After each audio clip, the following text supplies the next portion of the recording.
샬롬 찬양대 은혜로운 찬양에 우리 마음도 따뜻해지고 마음에 평화가 찾아온 것 같습니다. 하나님께서 이 찬양을 기뻐 흠양하신 줄로 믿습니다. 오늘도 우리 서로 이렇게 인사 나눌까요? 마라나타 주님 오시옵소서. 서로에게 인사하겠습니다.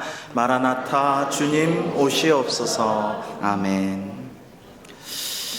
갈릴리 분봉왕 헤롯 안티파스는 로마에 있는 자신의 동생을 방문했을 때 동생의 아내와 눈이 맞아가지고 부정을 저질렀습니다.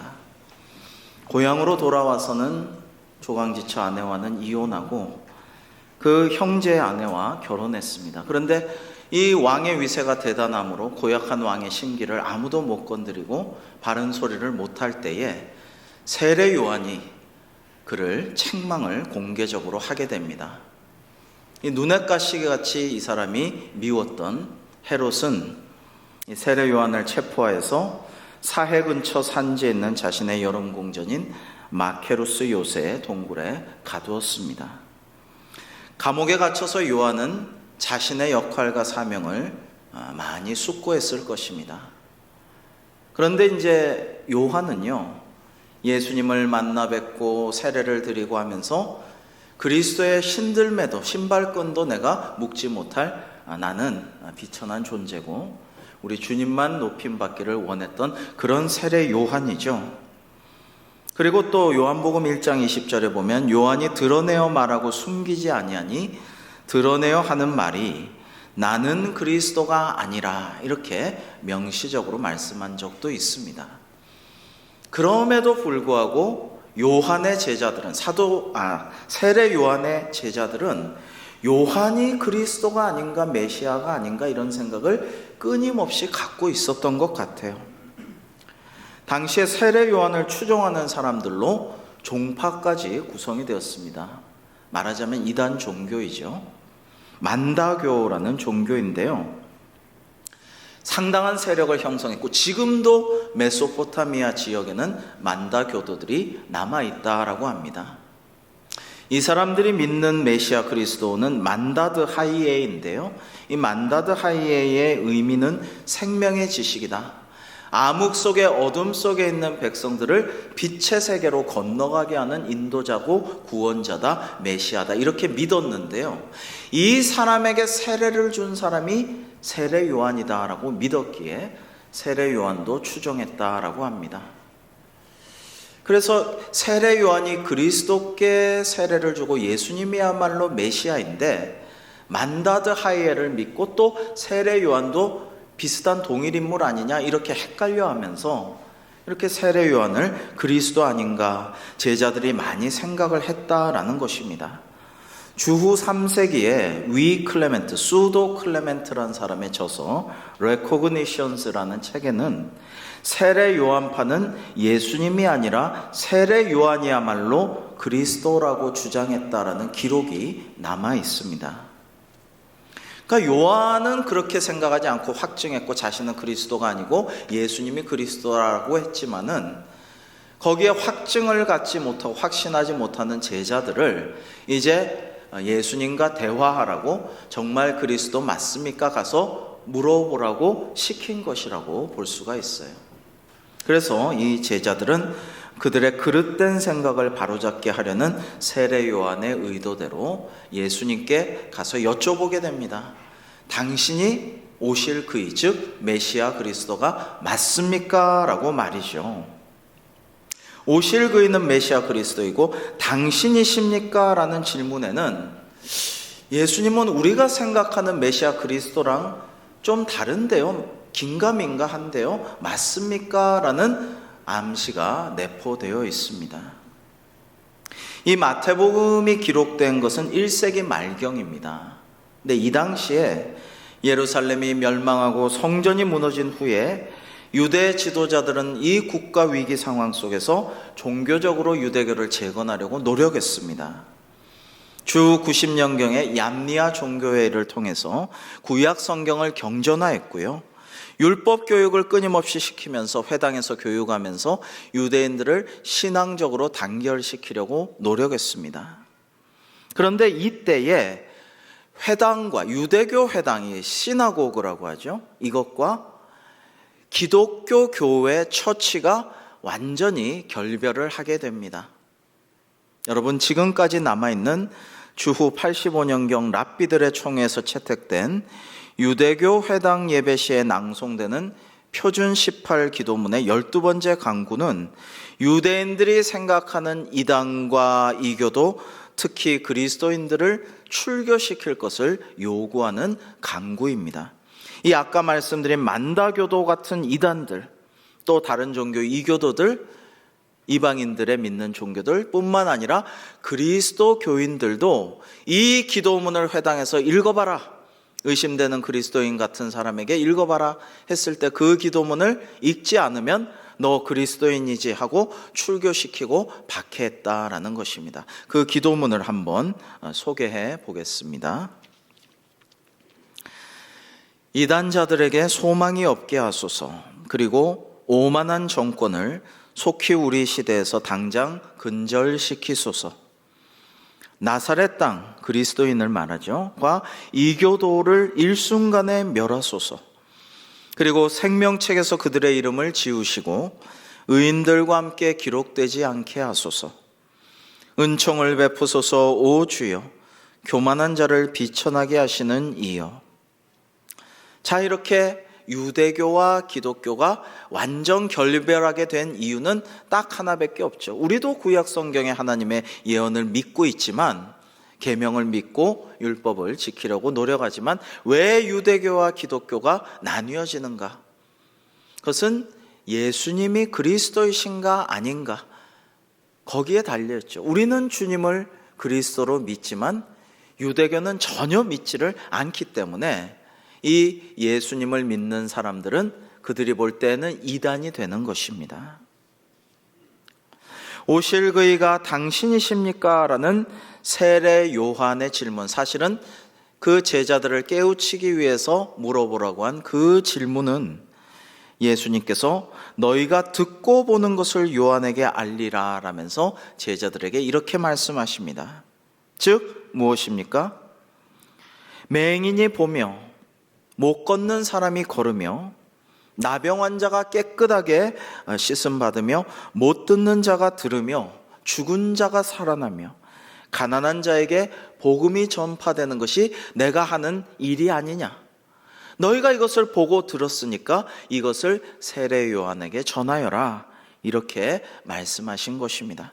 하나님의 말씀, 예수님의 가르침 뿐만 아니라 예수님께서 하신 기적과 이사와 죽은 자조차 살리게 하신 그 능력으로 판단하라라고 말씀하신 것입니다. 여러분, 이러한 말씀들은요, 구약의 이사야를 비롯한 예언자들이 메시아가 오시면 이런 일이 일어난다라는 것을 예수님께서 행하신 것이죠. 그러므로 세례 요한이 판단하고 가르칠 것 아니냐라고 제자들에게 말씀하신 것입니다. 유대인들은 박해와 환난이 심할수록, 그들의 생활이 어려울수록 다시 오실 구원자에 대한 소망이 깊어져만 갔습니다. 그러나 그들이 애타게 기다리던 메시아 그리스도가 누구신지, 어떤 분인지, 어떤 일을 하는지 정확하게 감을 잡지 못하고 헤매었습니다.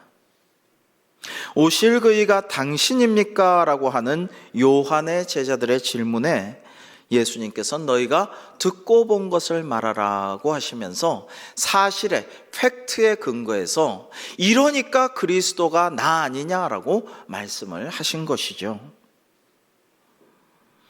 여러분, 이러한 오실 그이가 당신이 오니까, 나아가 우리가 다른 일을 기다리오리까라는 요한의, 사실은 제자들의 질문은 만일 당신이 메시아가 아니시면 누구를 기다려야 합니까? 진정한 메시아는 누구입니까? 라는 그들의 답답함이 토로되고 있는 것입니다. 여러분, 우리도 기도할 때에 참 하나님이 커피 자판기도 아닌데, 음료수 자판기도 아닌데 2,000원 넣었는데 왜 바로 안 나와 하고 막 탕탕 두드리는 심정으로 기도할 때 응답 못 받으면은 왜 빨리 응답 안 해주시냐고 할 때가 사실은 있어요. 그 기도의 응답이 점점 지연되고 점점 더 응답을 못 받는다라고 느껴지면은 급기야 하나님이 계시긴 계신가?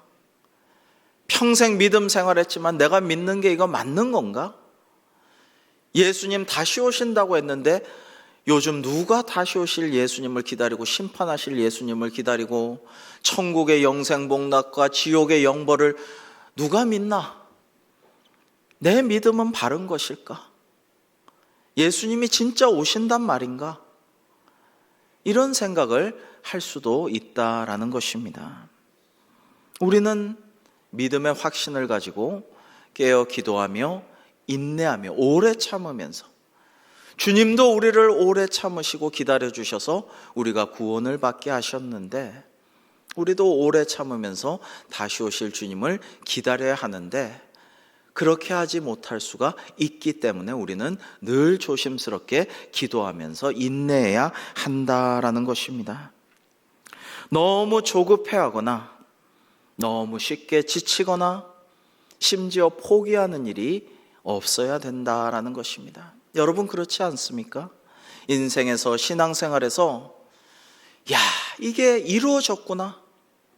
이 간절한 기도가 드디어 이루어졌구나.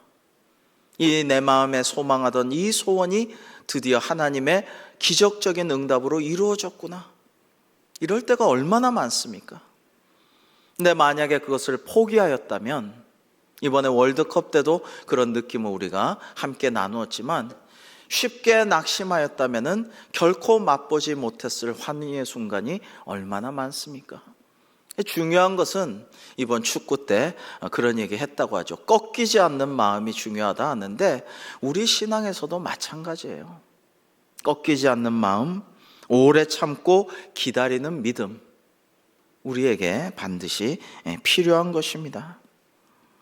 농부가 땅에서 나는 귀한 열매를 기다리며 길이 참으며 이른 비와 늦은 비를 기다리듯이 다시 오실 약속하신 주님을 믿고 기다리는 우리의 마음은 오래 참으며 인내하며 주님을 소망하면서 기도하며 기다려야 할 줄로 믿습니다.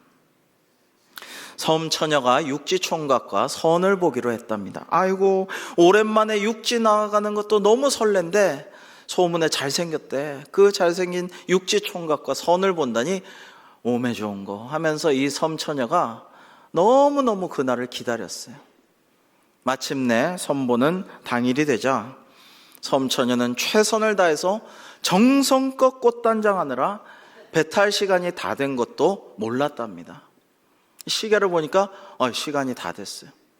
그래서 막 선착장으로 뛰어갔는데 선착장에 도착해 보니까 배가 선착장에서 한 2m 정도 바다에 나가 있는 거예요. 우리 섬에서 육지로 가는 거 하루에 한 번뿐이 없는데 이거 꼭 타야만 해. 그래가지고 치마를 끌어안고 다다다다 뛰어가지고 배로 점프를 하였다라고 합니다. 그런데 2m나 뛸 수 있나요? 치마 입고. 그래가지고 중간에 바다에 풍덩 빠지고 말았대요. 그래갖고 선원들이 겨우 건져내가지고 수건 주고 닦으라고 하는데 머리부터 온몸 혼빡 젖은 몸을 닦으면서도 처녀는 내심 흐뭇했답니다. 그래도 총각 만나면 돼. 옷 말리면 돼. 안 되면 새로 사면 돼. 화장도 다시 하면 돼. 아이고 다행이다. 이렇게 생각을 하는데 선원이 물어보았답니다.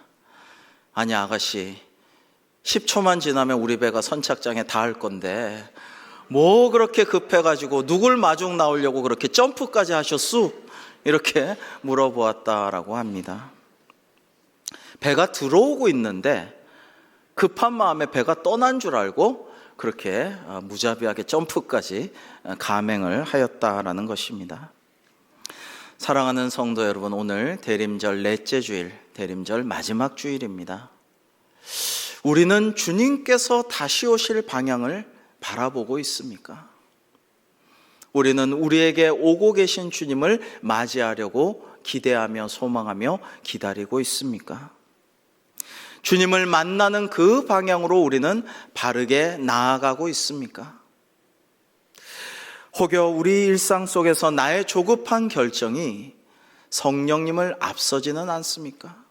성령님의 인도하심을 순종하며 따라가야 할 터인데 성령님을 앞서는 우리가 되지는 않았는지요? 중요한 결정을 할 때 하나님의 말씀보다 나의 판단을 앞세우지는 않습니까? 내 뜻이 주님의 뜻보다 어느덧 더 중요하다라고 느껴지는 그런 상황은 아닙니까?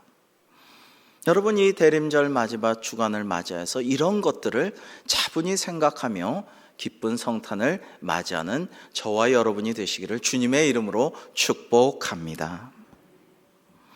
예수님께서는 하늘 보좌 버리시고 성육신 하셔서 낮고 천한 이 땅에 우리 인간의 모습으로 오셨건만 사람들의 반응은 상반되었죠. 어떤 사람은 참 그리스도다, 내가 하나님의 아들을 만났다, 예수님을 십자가에 못 박았던 로마인 백부장도 야, 정말 그리스도시구나, 하나님 아들이시구나 감탄하였지만 성령님의 인도하심을 받지 못한 많은 사람들은, 더 많은 사람들은 예수님을 믿지를 못했어요. 아니, 어떻게 구유에서 났다는 목수의 아들이라는 가난한 저 예수가 어떻게 그리스도일 수가 있냐?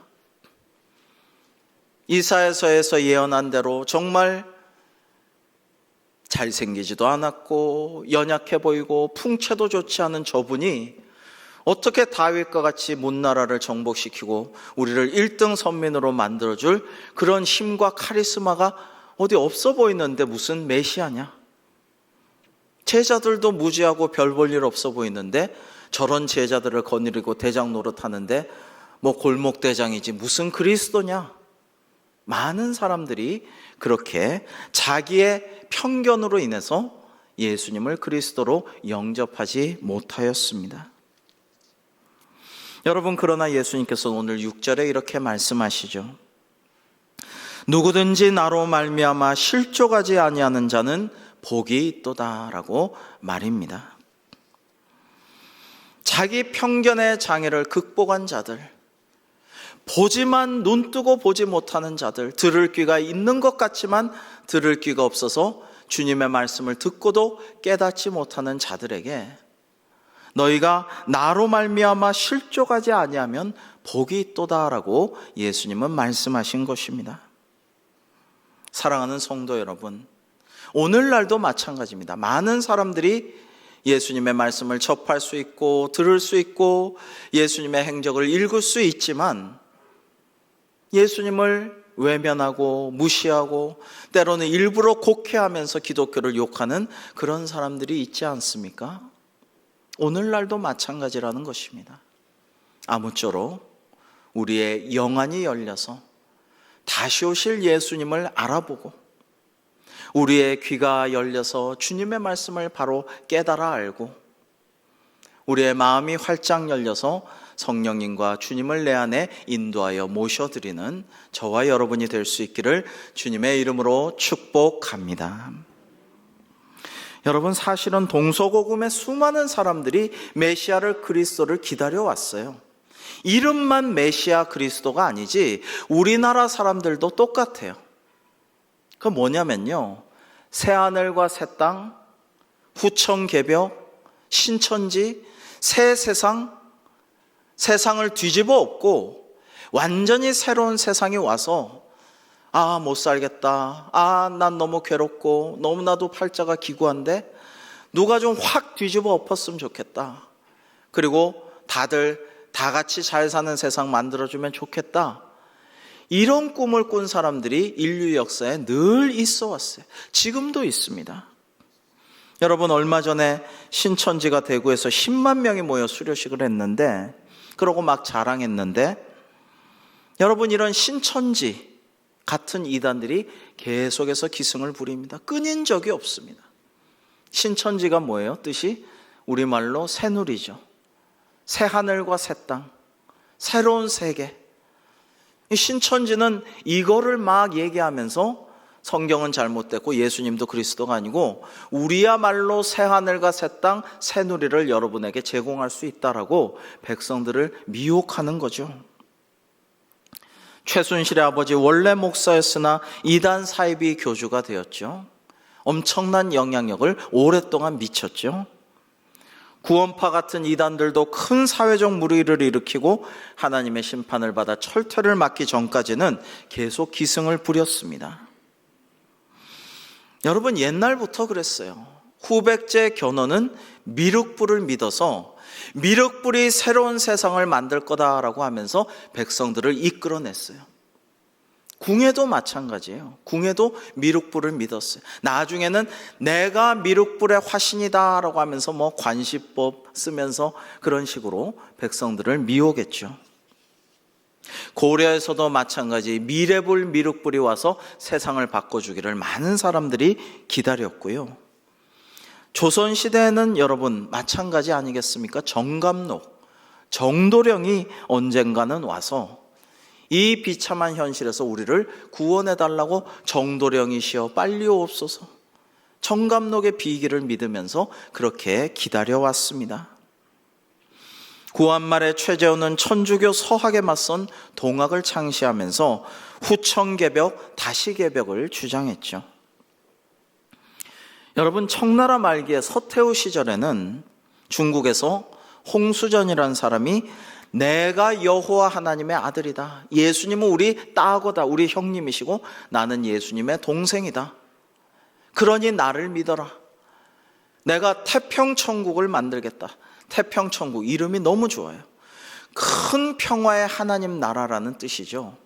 이 태평천국을 이루고자 많은 사람들이 이단 사입이 홍수정 교주에게 미혹되어서 중국을 거의 다 통째로 먹을 뻔했어요. 마지막 북경을 함락하려고 하는데 큰일 났다 싶어가지고 서태후가 이제 독일, 프랑스, 유럽, 영국 많은 사람들의 그 제국, 기독교 유럽 제국의 도움을 받아가지고 그들이 물리칠 수가 있었어요. 그렇지 않으면 중국 대륙이 사이비 이단 교주가 다스리는 이단 국교화된 나라가 될 뻔했습니다. 참 놀라운 일이 벌어질 뻔했죠. 하나님께서는 그런 일을 허락하시지를 않으셨습니다. 다시 오실 주님을 기다리는 대강절 우리의 자세에서 깨어 기도하는 준비성과 꾸준히 신앙생활을 해나가는 지속성과 죄라는 것은 하마르티아, 잘못된 관역에 활을 쏜다고 했죠. 죄에서 벗어날 수 있도록 바른 방향으로 나아가는 방향성이 중요하다고 말씀드렸습니다. 참으로 우리가 올바른 방향으로 나아가지 않으면 안 됨을 다시 한번 깨닫습니다. 여호와의 증인, 얼마나 열심히 전도하는지 몰라요. 통일교, 세계적으로 위세를 아직도 떨치고 있습니다. 신천지, 수많은 이단들이 얼마나 열심인지 몰라요. 태평천국의 난을 일으킨 홍수전 이단의 무리들은 목숨 걸고 전쟁의 자신을 내바치면서까지 그렇게 싸웠어요. 여러분, 나치 독일의 히틀러는 자신이 재림한 그리스도인 척했습니다. 그리고 루터의 후예인 독일교회도 그것을 인정하고 용인하고 떠받들었습니다. 우리가 아는 신실하고 양심적이고 지성적인 독일 국민들이 이 히틀러의 세계 정복의 야욕을 돕기 위해서 목숨을 바쳐 싸웠고 유대인들을 600만 이상 죽였습니다. 장애인들도 죽이고 수용소에 보냈습니다. 이러한 악마적인 일에 독일 국민들이 동참했다는 게 참 놀랍습니다. 여러분, 사이비 이단과 사탄 마귀의 유혹과 미혹에 누구든지 언제든지 빠질 수가 있다라는 것을 우리가 경계해야 합니다. 깨어서 기도하지 않으면 언제 어떤 일들이 도둑같이 밀어닥칠지도 모른다라는 것입니다. 이단들은 그야말로 열심이 특심이죠. 그러나 그들이 열심을 부리면 부릴수록 진리에서 구원에서 더 멀어지는 것입니다. 그러므로 사랑하는 성도 여러분, 우리가 실족하지 않도록 늘 깨어서 기도해야 하는 것입니다. 유대인들에게는 한 가지 확신이 있었는데요, 메시아가 오기 전에 선지자 엘리야가 그의 오심을 알리기 위해 앞서서 올 것이라는 믿음이었습니다. 이것은 특별히 구약의 마지막 선지자 말라기의 마지막 예언에서 분명히 나오고 있는데요. 우리 말라기 4장 5절과 6절을 같이 한번 읽어 보실까요? 시작. 보라, 여호와의 이전에 내가 선지자 엘리야를 너희에게 보내리니 그가 아버지의 마음을 자녀에게로 돌이키게 하고 자녀들의 마음을 그들의 아버지에게로 돌이키게 하리라. 아멘. 이 말씀을 믿으면서 오늘날까지도 유대인들은 유월절을 지킬 때 엘리야를 위해 빈 의자를 하나 갖다 놓고 엘리야가 빨리 오기를, 와서 그리스도가 오심을 선포해서 진짜 메시아가 오시기를 지금도 기다리고 있다라고 합니다. 그런데 예수님께서는요, 진정한 그리스도로 이미 오셨죠. 세례 요한을 메시아의 오심을 알리는 하나님의 소리로 주님께서는 인정하셨습니다. 여자가 낳은 자 중에 요한보다 큰 이가 없다라는 말씀을 하셨지만은, 그러나 더 놀라운 말씀을 우리에게 주셨어요. 그것은 이제 그 가장 크다라고 할 수 있는 선지자 세례 요한보다도 하나님의 나라에서 가장 작은 그리스도인도 그보다 더 크다라고 말씀하신 것입니다. 왜 그렇습니까? 우리는 세례 요한보다 더 예수님의 그리스도이심을 알아요. 주님의 말씀을 더 잘 알고 듣고 공부하고 연구하고 묵상했어요. 기도할 때 예수님의 이름으로 기도합니다. 주님을 내 안에 모시고 내가 주님 안에 거합니다. 하나님의 나라를 주님의 보혈과 그 찢겨진 살을 먹고 마시는 성찬식을 거행함으로 미리 맛본 자들입니다. 여러분, 그러니까 우리가 세례 요한보다 구약의 엘리야를 비롯한 모든 어떤 선지자보다 더 큰 자다, 더 위대한 존재다라고 하나님께서 말씀하시는 것입니다. 우리가 얼마나 복된 자입니까? 참으로 감사한 일이 아닐 수 없습니다. 사랑하는 성도 여러분, 우리 모두 다시 오실 주님을 굳센 믿음으로 인내하며 깨어서 기도로 잘 준비하며 다시 오실 주님을 기쁨으로 영접하여 하나님께 칭찬과 상급을 받는 우리 모두 우리 대광교회가 되기를 주님의 이름으로 축복합니다. 기도하겠습니다. 하나님 아버지, 감사합니다. 그리스도이신 참된 메시아신 예수님을 알게 하시고 믿게 하시고 주님의 가르침을 통해 하나님의 진리와 사랑과 하나님 나라를 미리 맛보며 장차 영원히 그곳에 거하게 되게 하시니 감사드립니다. 하나님의 은혜에 감사하며 기쁨으로 주님을 영접하고 다시 오실 주님을 사모하며 기다리는 저희들 되어서 주님의 예비하신 약속하신 칭찬과 상급받는 저희들 다 되게 하여 주시옵소서. 예수님의 이름으로 기도하옵나이다. 아멘.